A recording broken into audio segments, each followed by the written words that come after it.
Okay. Huh?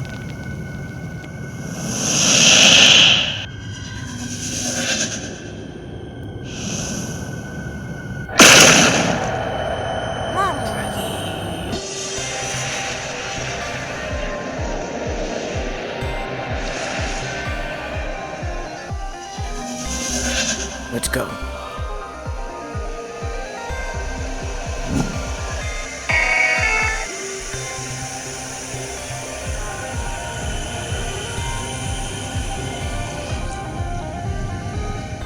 The adventures in the Orre region continue in my conceptual third game for fan-favorite spin-offs, Pokémon Colosseum and Pokémon XD Gale of Darkness, with a brand new story and cast of characters within an expanded version of the Orre region with even more Shadow Pokémon, including mutated Shadow Warp Pokémon based on the 7 deadly sins. So if you're not caught up, I highly recommend you go back and watch the first 2 parts of this series, as once again I'll be picking up right where the last chapter left off with the big cliffhanger, as former protagonist Mykel was falling to his doom after being hurled off his Lugia, which has once again succumbed to the darkness after being infected by Shadow Deoxys in the midst of an epic fight. As Mykel is plummeting from the sky, Zion and company down below are left in shock and must think fast. So Zion will throw out their recently snagged Avion, as it will soar into the sky to catch Mykel, bringing him back to the top of the helicopter pad with the rest of the heroes. Everyone is thrilled to see Mykel is okay, but no one more than his Jolteon, who throws itself into his arms, rubbing up against him with its spikes, which obviously isn't all that comfy for him, but he laughs as he's just happy to see his companion.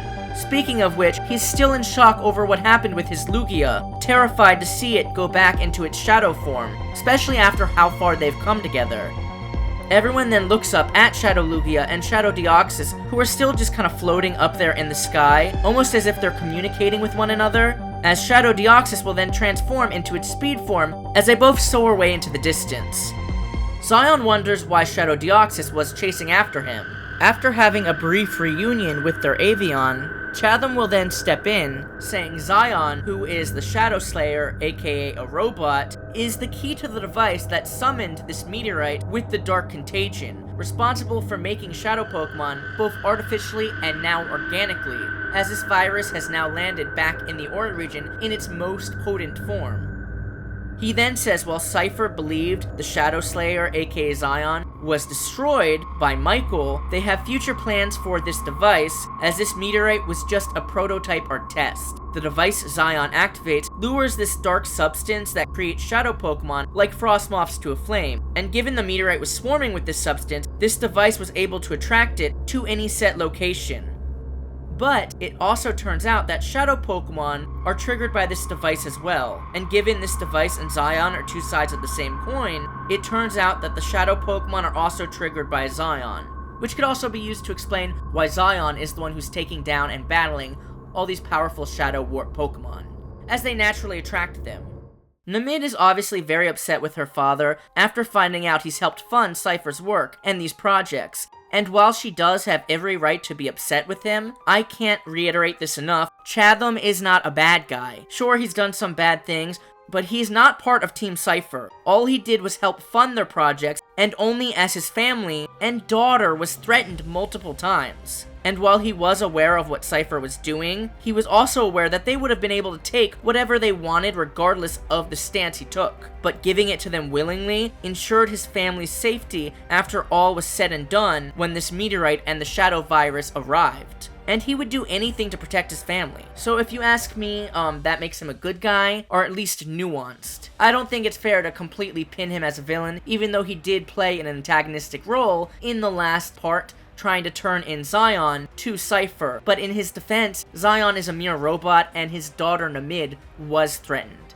Chatham then informs you that Cipher plans to use this device to have meteorites just like this one crash down into every region and unleash this dark contagion of Shadow Pokemon for them to control, as they would then sell the snag machine in bulk, and possibly even new Shadow Slayer models, to each region's criminal organizations at an insanely high price, giving Cipher unlimited power and resources worldwide. But in order to see this plan through, they first need Zion back. Zion then mentions what they and Namid were talking about in the last video, saying their Pokemon Mumion and Drekion appear to be immune to the Shadow virus. Mykel then chimes in saying they in fact are, that after uncovering a secret lab in the facility he was working on the Shadow Slayer, he not only found blueprints for the device to summon the meteor, but found a small dose of what appeared to be a backup vaccine in case Cipher's plans backfired. He used what little amount of this vaccine he found on Mamoswine and Drekion before reprogramming Zion, so that if they were ever to fall back into their old programming, these two Pokemon would remain pure and would hopefully be able to help them find their way back to their humanity. Mamoswine then extends its bandaged tail using the hand at the end of it to give Mykel a big high five, and Drekion lets out a growl of approval, as they both look up at Zion with nothing but love in their eyes. Namid, terrified to hear what Cipher has planned, starts to panic, pacing in circles, saying she is too young to die, that she hasn't even encountered an Ultra Beast yet. Her father tries to comfort her, putting his hand on her shoulder, telling her this is exactly what he was trying to protect her from, but she brushes it off, and while she is still having trouble looking at him, the scared little girl inside of her asks him if there is anything he can do to make this right, as it's clear she wants nothing more than to be able to forgive her father. She's just not quite there yet. Chatham then goes to hug her, saying he will make sure nothing happens to her, but unfortunately he's told them everything he knows. Mykel then asks if he knows where this device is. Chatham says he's unsure where the device is currently being held, as it's been moved around a lot in order to keep its whereabouts a secret. He would have assumed it was in the lab where Zion was built, which was burnt down by Mykel in order to stop their sinister plans, but apparently not. Chatham does say all of their answers can be found within Zion's memories though, but Zion says they aren't their own, they belong to Wes. Chatham replies precisely, looking at Mykel, who is clearly uncomfortable by this statement, as Mykel then goes to say accessing those memories is far too dangerous as it could return Zion to their initial programming. Mykel, hesitant, then says he does believe Zion deserves to know the truth at this point, and if they are going to activate these memories, they need to go to Professor Crane's Pokemon HQ lab. He also says maybe while there, they can try to take a look at the vaccine inside of Mamoswine and Drekion to possibly try to recreate it as a failsafe. Something he would have already done when he was already putting the vaccine inside of them, but couldn't have as he was already very low in time, as he also had to reprogram Zion and destroy the lab before anyone else caught him. So Professor Crane's HQ lab would be your next location, but before your journey continues there would be a cutscene in a dark lair where Twila, followed by Cipher goons, goes to speak to a mysterious figure shrouded in darkness, and their voice also seems to be disguised. Twila shoos the goons away as she clearly has power over Team Cipher. Beat it. You've done enough. By that I mean absolutely nothing. Where is it? I didn't expect you, of all people, to come up empty-handed. Twila then says the Shadow Slayer not only seems to be going against its programming, but even appears to be sentient. Impossible. The professor and that little twerp must be the ones behind this. Go finish what we started and burn their lab to the ground. An eye for an eye. Twila smiles, saying leave it to me, as she turns to leave, but then quickly turns around to tell this mysterious figure, I'm not another one of your puppets on a string. Don't forget we had a deal.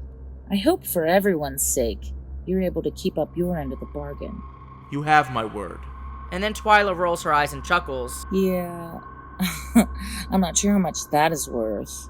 Walking away, as the screen would cut to a close-up shot of her evil grin as she walks out of this dark room. Before we go any further, if you enjoyed the video, please don't forget to show your boy some love and hit that like button, leave a comment down below to let me know what you think, and most importantly, please subscribe to my channel so I can keep it growing. As most of you know by now, while the concepts and designs featured on my channel are all my own, I don't actually draw the artwork featured in my videos, as I have commissioned over 40 talented artists who I work with intimately throughout the creative process down to the tiniest of details, so I can take you on these exciting journeys through my imagination. So please make sure to go follow and support all of them as well. Their links will be provided down below in the description. Next, you'd head to Professor Crane's Pokemon HQ lab, but before doing so, you'd take a quick detour to the neighboring Harfest farmlands, which appear to be under attack by yet another mutated Shadow Warp Pokemon. Next up is Shadow Hatterene, representing the sin Lust, as I feel witches have always had a sense of allure to them, often using things like love spells or potions to make others fall in love with them. Despite its normal colors being bright and cutesy, Hatterene has one of the most disturbing Pokedex entries, so taking that into account, I felt its witchy design would be perfect for a Shadow Pokemon, as I wanted to take the opportunity to darken it up a bit and make it even more wretched and spooky like an evil witch. This was achieved not only with a darker color palette, but a sharper monster-like claw, and adding some tears and spikes to its witch's hat with its rim now shaped like a crescent moon. Its new stats lean even heavier into its special attack stats, so it can cast curses on its foes and make the most of its new signature shadow move, Shadow Spell, which would put a love spell on the foe, fitting of the sin lust, as the target would become infatuated with it, which would make for a challenging boss battle. But more on that in a bit. Anyways, Zion and Mykel agree to help out the local farmers by snagging the pesky Shadow Pokemon. So you'd head to the Harfest farms, where you'd not only encounter various farm animal-inspired Pokemon and Shadow Pokemon for you to snag, but yet another mutated Shadow Warp Pokemon, as you know, in the form of Shadow Hatteran. Mykel will use Combat to survey the area as Zion uses their tech to do the same, both coming to the conclusion that the attack on crops weren't actually done by the Shadow Warp Hatteran everyone seems to have identified, but rather a bunch of berserk wild Pokemon. A farmer then appears to say that's correct, his own Pokemon that normally help him take care of the crops have not only gone feral and started destroying them, but attacking him as well. Mykel then claims they must have been infected by the Shadow Virus, and Zion, using the data they collect, says not quite, that while the virus has clearly made it here, the attacks performed by these Pokemon show no sign of this shadow substance. Mykel then asks what could cause them to turn on their trainer like that, as Mykel himself is triggered by their Shadow Lugia throwing him off of it, as a form of PTSD. Zion then asks if Mykel is okay noticing something is up, and Combat looks at its trainer confused, but Mykel says he is fine, shaking it off as he is clearly hurt by how fast their Lugia turned on him. After exploring more of the farmlands, it would start to get dark, and as the sun sets, the farmer would invite you to stay the night as it's too dangerous to be out here at night, especially with this Pokemon roaming around. Zion says they aren't scared, but that's why they're here after all. Then they hear a Pokemon cry off in the distance and run to a massive corn maze, where they are able to spot Shadow Hatteran. Mykel will throw out his Jolteon and tell it to use Thunderbolt, but the attack is intercepted by a wild Murkrow, seemingly at Hatteran's command. Hatteran then seems to cast some sort of spell on Jolteon, commands it again, but instead it uses Thunderbolt on him, as it's now enthralled by Hatteran, as if it's in love with it, no longer listening to Mykel's commands, and runs beside Hatteran. Mykel, heartbroken to have this happen again, pleads to Jolteon to fight off Hatteran's control, but Hatteran ominously floats into the cornfield. Zion decides to follow in after it, with Mummion and Drakion behind them. But before doing so, Zion will encourage Mykel to use Combat, as it should be immune to Shadow Hatteran's love spell, as it's genderless. So you'd explore this spooky corn maze at sunset with an orange and blood red sky and dark clouds looming above. This dark corn maze acts as a labyrinth, so you'd chase Hatteran around, but it would use its allure and control over other wild Pokemon such as Murkrow, Dustox, or Pumpkaboo within the maze to attack you outside of the classic turn-based style sections of battle. You can auto-attack in the overworld sections of this battle, with several cinematic action commands in response to these wild Pokemon attacks, such as Mummion using a bunch of bandages to wrap up a group of Murkrow, while Drakion then uses the wrapped up Murkrow to jump across them, jumping over one of the walls of corn to attack Shadow Hatteran. And after weakening Shadow Hatteran enough, you'd finally be able to corner it in the corn maze. But that's when it would summon a swarm of Gourgeist to help it battle, which you have to take down in the turn-based style sections first. After defeating all of the wild Gourgeist, Mykel will show up with Combat to help you fight, but is stopped by his love-struck Jolteon, still under Hatteran's command, who growls at him. Mykel, unfazed, looks Jolteon in its eyes, once again pleading to it to fight Hatteran's control over it. Hatteran, who uses the claw on its hat, commands Jolteon to finish them, but before it can build a charge, Mykel hurls himself at it, giving it a big hug despite all of its spikes, as the scene where they hugged immediately after Mykel was rescued from near death appears as Jolteon seems touched by this moment. Able to break through its infatuation for Hatteran, as an action command appears, and if you hit it in time, it will then use Thunderbolt on an unexpected Hatteran instead. Then another few action commands will appear, allowing you to attack once more as Combat to deliver the final blow, ending the battle. You'd then be able to snag Shadow Hatteran, as all the Pokemon seemingly under its spell appear to be set free as a scene of them running out of the corn maze or wherever they're hiding back to the farm appears. Mykel will then have a touching moment with his Jolteon and Combat, hugging them, saying how much they mean to him, thanking them for fighting beside him. Zion seems touched by this, kneeling down to pet Mummion and Drekion, who seem very pleased by this show of affection. Zion then tells their two Pokemon, I may not have a heart, but wherever in my programming these human emotions originate from, that part of me beats for the two of you. They both rub up against Zion, and Mykel, now standing above Zion, teases them, saying that was awfully cheesy, and Zion actually laughs, much to everyone's surprise. Especially Zion's, as they can't help but smile afterwards. Then Zion and Mykel begin to laugh together in disbelief and celebration of Zion's new range of emotion. Next, you'd return back to Professor Crane's Pokemon HQ lab. There, Mykel would try to reactivate Zion's memories with help from Professor Crane and his Combot. But before they can go any further, there'd be a brief blackout. Mykel then uses his device to discover it seems related to the power plant to the north of the region that generates the power for the majority of the Orre region. He would then also notice a Shadow Warp Pokemon seems to be spotted there, so it can't be a coincidence. He says maybe the Shadow Warp Pokemon is targeting the power plant, as that might be where the Cipher device to attract the contagion is currently being held. Professor Crane will say regardless, it's too dangerous to try to reactivate Zion's memories if the power continues to go out. So it's best they stop this Pokemon first, but Mykel says in order to get to the Rivel Dam, they would first have to go over Snowbellow Mountain, but there just so happens to be yet another Shadow Warp Pokemon causing chaos on Snowbellow slopes for Zion to snag on their way. So next you'd head to this snowy mountain I created for the Orre region to add more diversity to the region's locations and more ice types to the Orre region in more organic ways. Naturally, you'd encounter a lot of ice-type Pokemon here, including a lot of Shadow Pokemon for you to snag. At the top of the slopes, you'd arrive in Snowbellow Town. Mykel arrives telling you this cozy town is essentially for the tourists or travelers, as it's known for its ski resort and slopes. Although turns out the resort has been losing business, as a lot of the skiers or snowboarders have reported a rampaging Pokemon attacking them on the slopes. This Pokemon being another one of the mutated Shadow Warp Pokemon and boss battles in the form of Shadow Mamoswine, representing gluttony. As its name suggests, it is part swine or pig, so I felt it fit, as most pig Pokemon aren't really as big or intimidating as Mamoswine, and lots of the other Pokemon I felt fit gluttony, such as Snorlax, were too close to slacking, or could have just as easily fit some of the other sins such as Sloth. But what ultimately led me to end up on Mamoswine was the fact that it fit one of the new locations I added to the Orre region, inspired by ski slopes. As I wanted to make the region more diverse and be able to add more ice types into the region more organically. So Mamoswine felt like a good fit for this new snowy area, and like it would provide a challenging boss battle.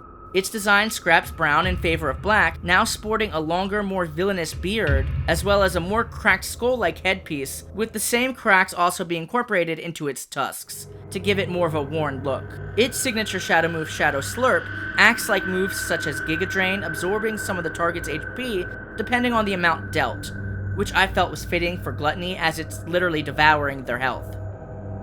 Mykel decides to leave the Shadow Mamoswine to you and says to be quick as he will meet you at Rivel Dam.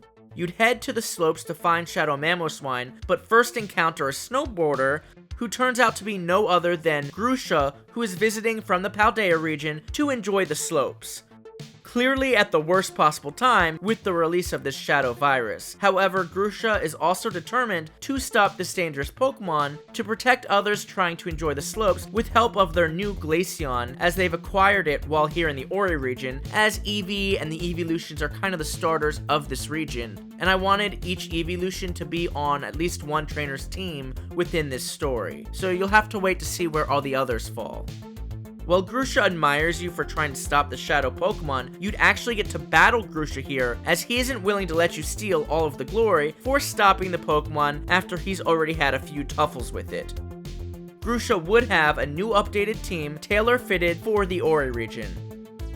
After defeating Grusha, he will recommend that you both head back to the lodge to heal your Pokemon. Afterwards, he'd say maybe it is best you team up to stop Shadow Mamoswine after all, saying he has an idea after getting to know the mountain very well to attract this Pokemon.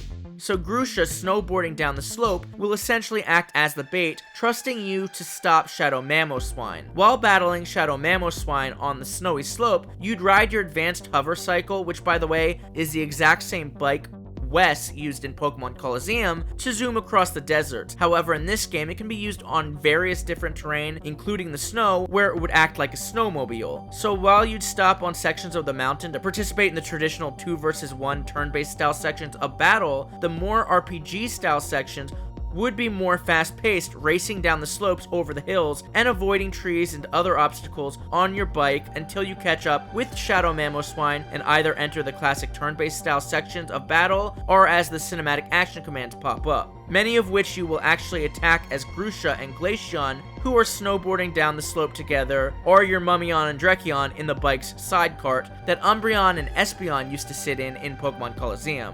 After getting its health down into the yellow, you'd end up in a log cabin, where you'd have to hide from Shadow Mamoswine as it's attacking and destroying the cabin. But in these action commands, you'd also get to attack as Grusha and Glaceon again, as well as your own evolutions, to defend yourself from this rampaging Pokemon long enough to get back outside while it's distracted and stuck within the cabin, and then drive your hover bike right into Mamoswine and finish it off, ending the battle.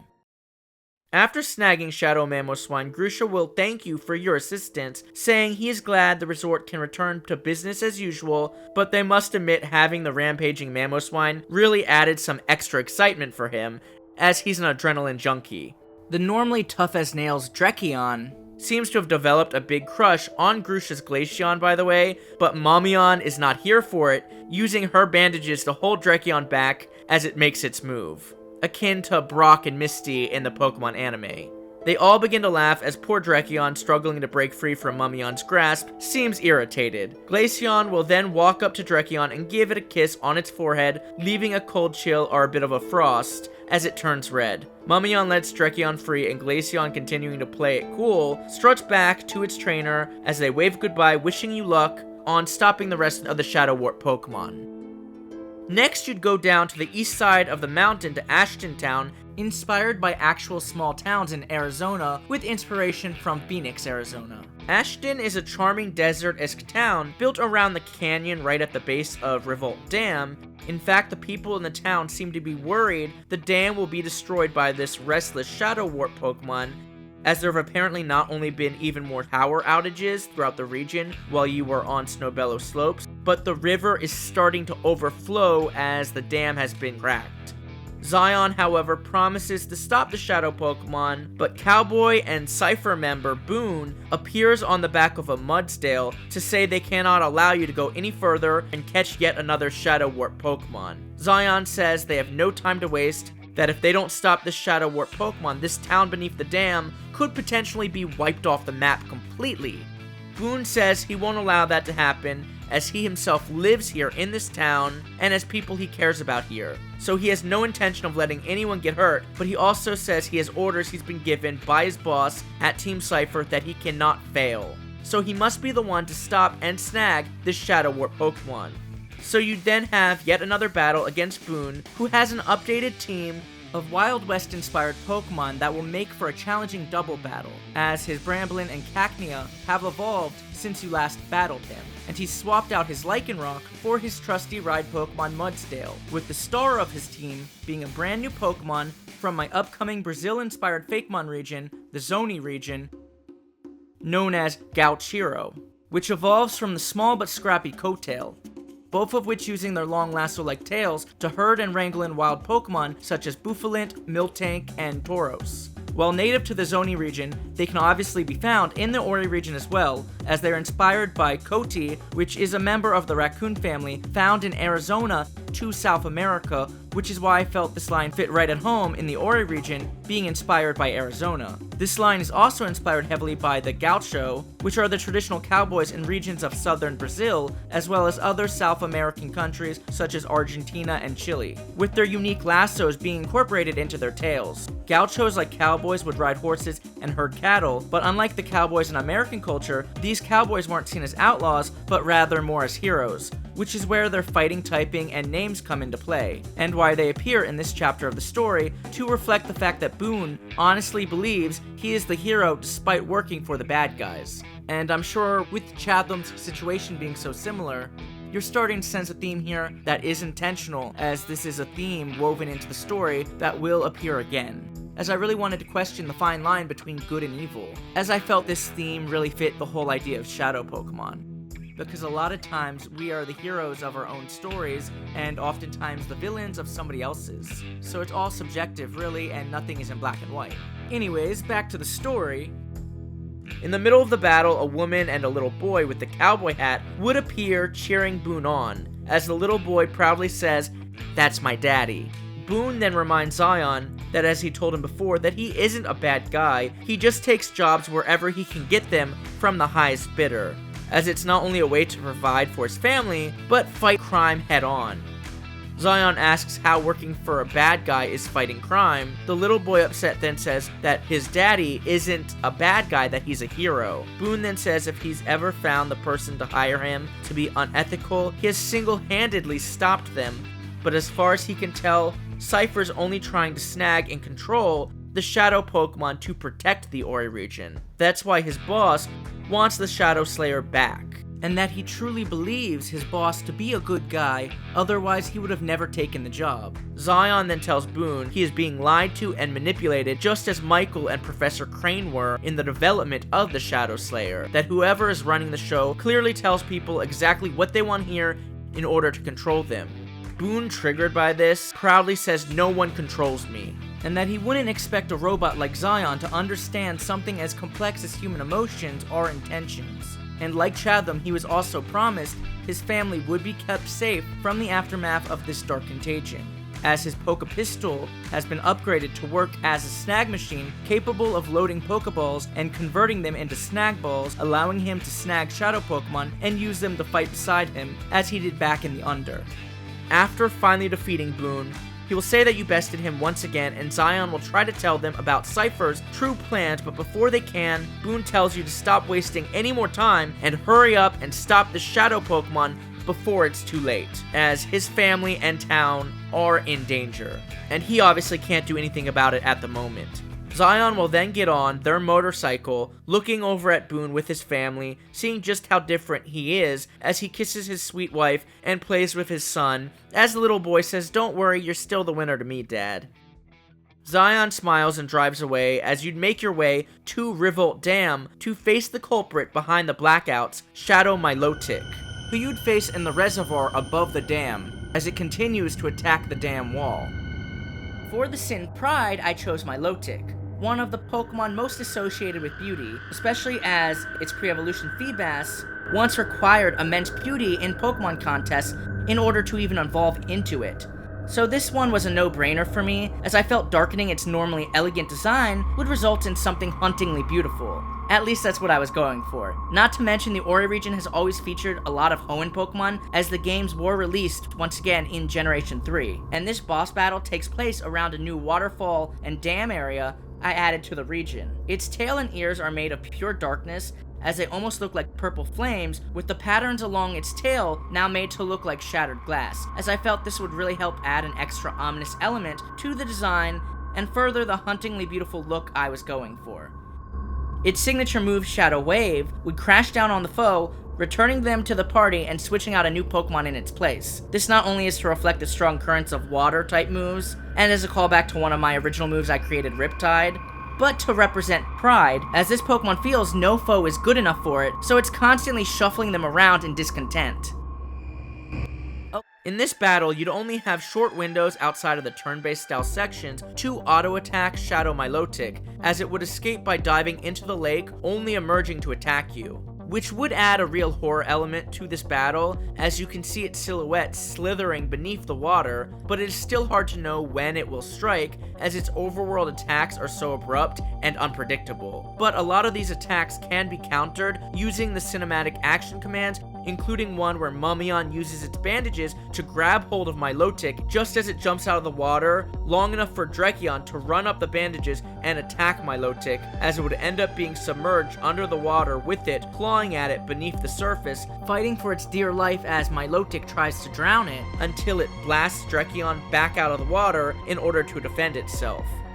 And of course, a worried Zion and Mummion would rush to Drekion's side after it's hurled back to the surface after nearly being drowned. Throughout the battle, there would be cutscenes of Mykel and his Jolteon in combat, struggling to stop the issues within the dam's power plant, as time seems to be running out. After getting it weak enough, Rui and her Lucario will appear, as Rui's Lucario uses Orre beneath its feet to walk on the water and kick the crap out of Shadow Milotic, as a series of action commands appear on the screen for you to hit as you attack as Lucario, until finishing off Shadow Milotic with her Lucario's signature move, Orre Twirl, where it grabs hold of Shadow Milotic's tail, engulfing itself in Orre as it quickly starts twirling Shadow Milotic around with great speed, throwing it across the water until it hits a rock wall, finishing it off, allowing you to snag Shadow Milotic.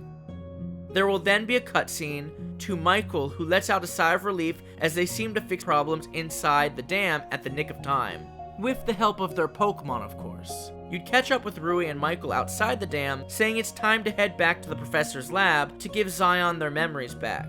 Rui also seems to be really nervous about this, asking Mykel if they're sure that's a good idea.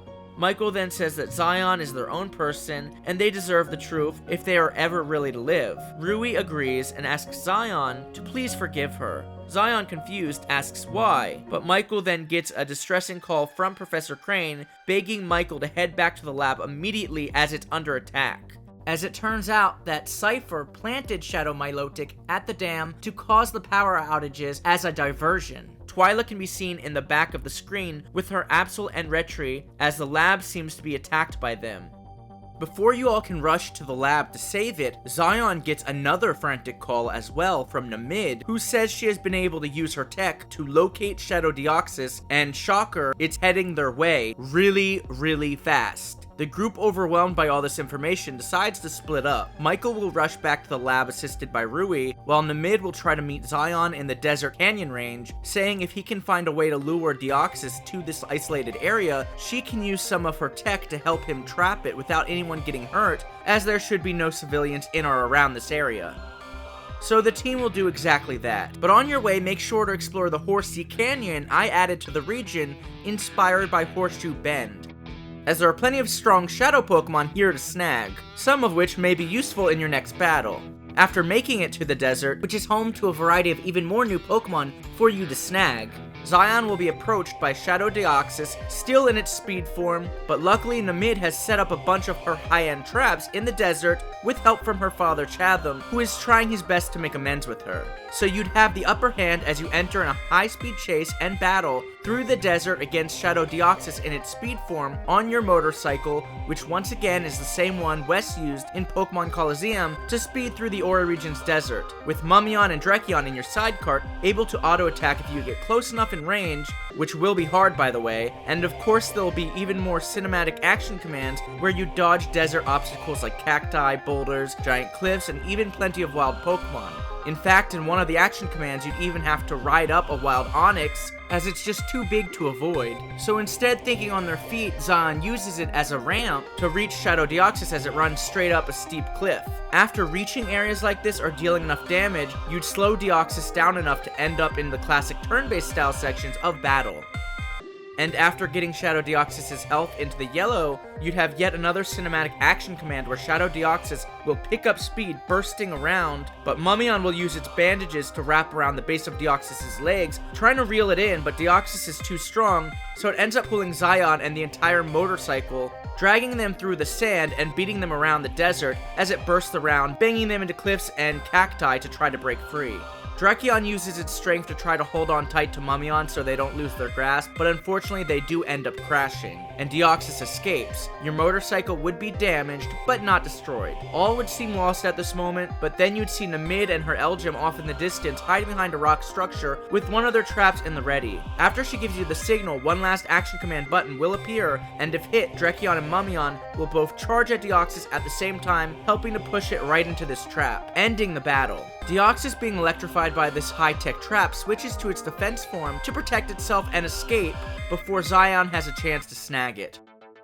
Although they failed, at least they made it out alive, and Namid, exhilarated, goes on about how cool that was with them racing through the desert and the fighting and the explosions and the cliffs being destroyed, but Zion is tuned out as they are worried about the others back at the lab. Speaking of which, there will be another cutscene of Mykel and Rui, who finally arrive at the lab, but are too late as Professor Crane, injured, crawls to Mykel's feet as the lab is up in flames. And with it, all of their data on the Shadow Pokemon and the progress they made on the new Purify Chamber. Twila then steps out from the smoke with a big smirk on her face. Mykel, furious, sends Jolteon and Combat out, both ready to battle. Rui and her Lucario are also ready to throw down. She sends out her Sylveon to help her fight as well. But Twila, unimpressed, laughs, saying that's all you've got? She then throws out Shadow Lugia, much to everyone's surprise. Yep, you heard me correct. It seems that Twila has since snagged Mykel's old Lugia. Mykel is just as shocked, asking how. Twila then says, I'm stronger than I look. Honey, this isn't even the first legendary Pokemon I've caught. Referring to her Zekrom and Reshiram, as well as the formidable Frostfire from the Fear and Saga's King's Bounty DLC. Mykel tells her to let it go, as that Lugia belongs to him. Twila then laughs, saying, you snagged this Pokemon no different than me. Believe it or not, we go way back. Well, kind of. You see, my sister, created this beast in a lab. Mykel then says, your sister? Twila then says that's right, but you know her as Lavrina. Mykel then gasps in disbelief, because for those of you who played Pokemon Gale of Darkness, Lavrina is a former antagonist and admin of Team Cipher who ran Cipher's research and development team, responsible for creating Shadow Lugia or Experiment XD001 in the first place, which is exactly what Twila is referring to.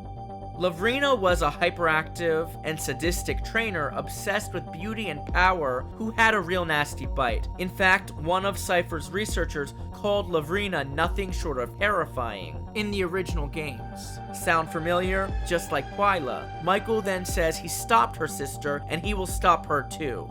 Twila, whose personality has changed and seems timid and scared, says, You may have locked her up, but you haven't stopped her. Not yet. But you have to, before she comes back. Mykel asks what she means, and Twila's dark half takes over, saying, Did you miss me, Mikey?